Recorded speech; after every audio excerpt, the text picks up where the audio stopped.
Selamat datang di channel Efek Jurnal Target. Baik teman-teman, ini ada sedikit informasi mengenai fundamental. Jadi kalau memang ada teman-teman belum ada entry posisi, disarankan jangan dulu, karena dalam beberapa minggu ini dan minggu depan itu beberapa bank dari negara, contoh misalkan Jepang, Euro, Amerika, itu akan merilis suku bunga. Jadi disarankan daripada nanti kebanting-banting, mending tunggu informasinya jelas dulu, baru nanti kita setup ulang untuk technical analisisnya untuk mencari entry posisi baru.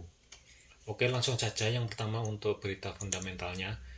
Dimulai dari Rabu kemarin, itu ada Bank of Canada atau BOC ya.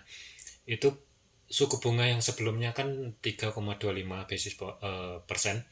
Kemudian perkiraan itu kan diperkirakan naik sebesar 4%, 4,0%. Nah, aktualnya ternyata malah ada kenaikan 50 basis point atau 3,75 aktualnya. Nah, silahkan cek sendiri catnya ketika rilis, detik-detik rilisnya suku bunga ini gimana cat dari pasangan mata uang CAD ya atau Kanada. Silahkan dicek sendiri. Jadi disarankan kalau memang belum ada posisi, jangan dulu sampai berita penting ini selesai dulu, baru nanti kita setup ke technical analisisnya. Yang kedua, hari ini itu sekitar dimulai dari jam 19.15 WIB nanti ya, sampai video ini dibuat belum merilis. Itu ECB suku bunga kan sebelumnya 1,25. Nah, perkiraan naik sebesar 75 basis point. Untuk perkiraannya menjadi 2% atau 2,00 ya. Cuma aktualnya kan belum rilis. Yang ditakutkan atau yang dikhawatirkan ternyata tidak sesuai dengan ekspektasinya. Aktualnya nanti misalkan 1,75 atau ada kenaikan 50 basis point, itu ya, hampir sama terjadi seperti yang kemarin ketika rilis di Kanada, suku bunga Kanada.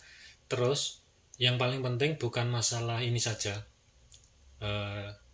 aktualnya berapa, tetapi jam 19.15 nanti itu ada press conference dari ECB mengenai pernyataan kebijakan moneternya.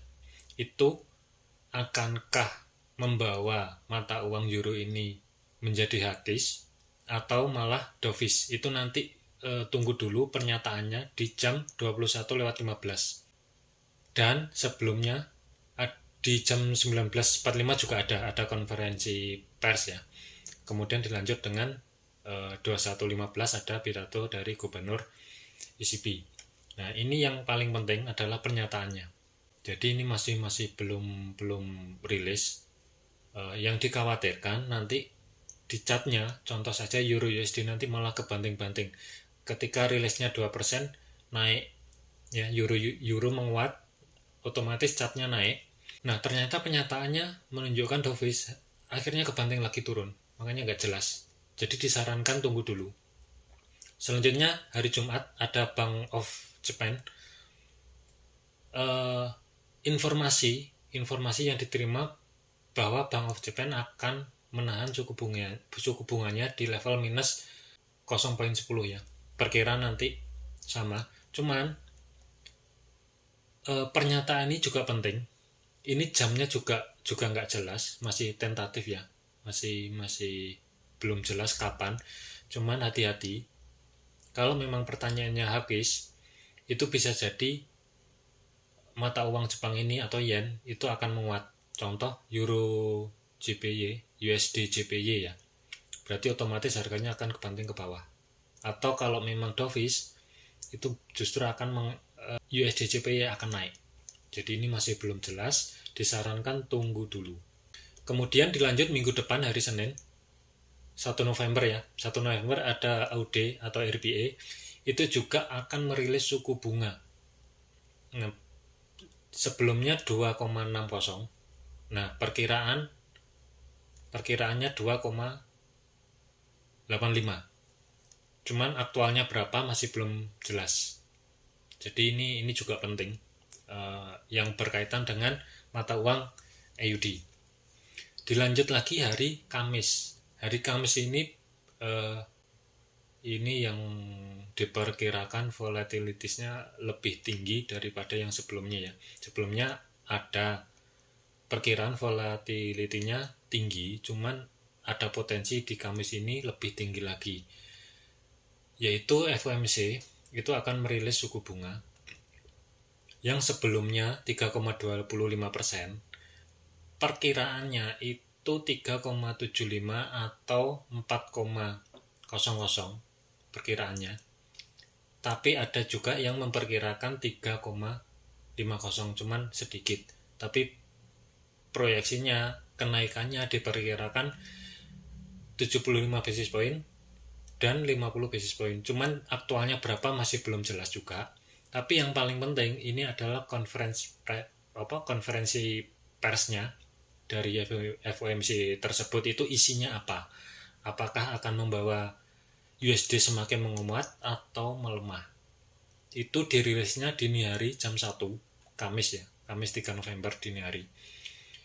Kemudian selanjutnya malam harinya langsung ada pound sterling atau Bank of England BOE itu juga akan merilis suku bunga di jam 19.00 WIB kalau jam sini, yang sebelumnya 2,25 basis point, perkiraan naik sebesar 75 basis point ke 3,00.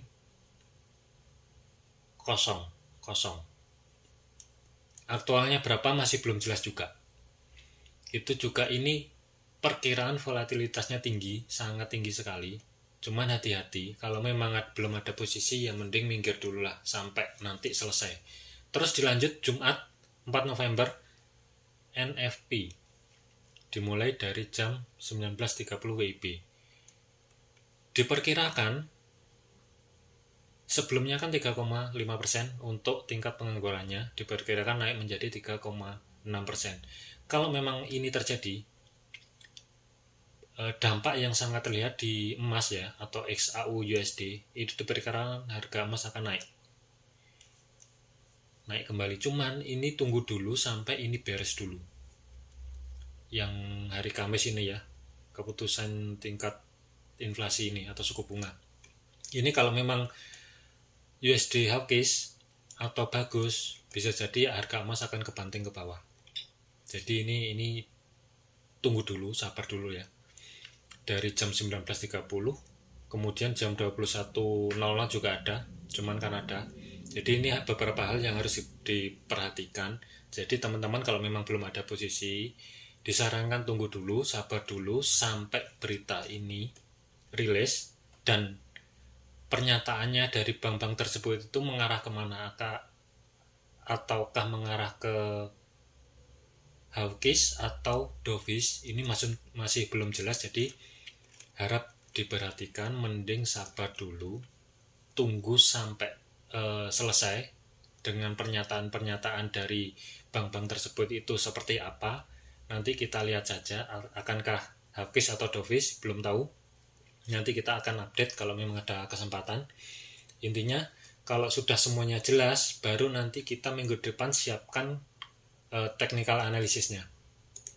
Technical analisisnya itu nanti arahnya kemana, itu nanti setelah berita fundamental selesai.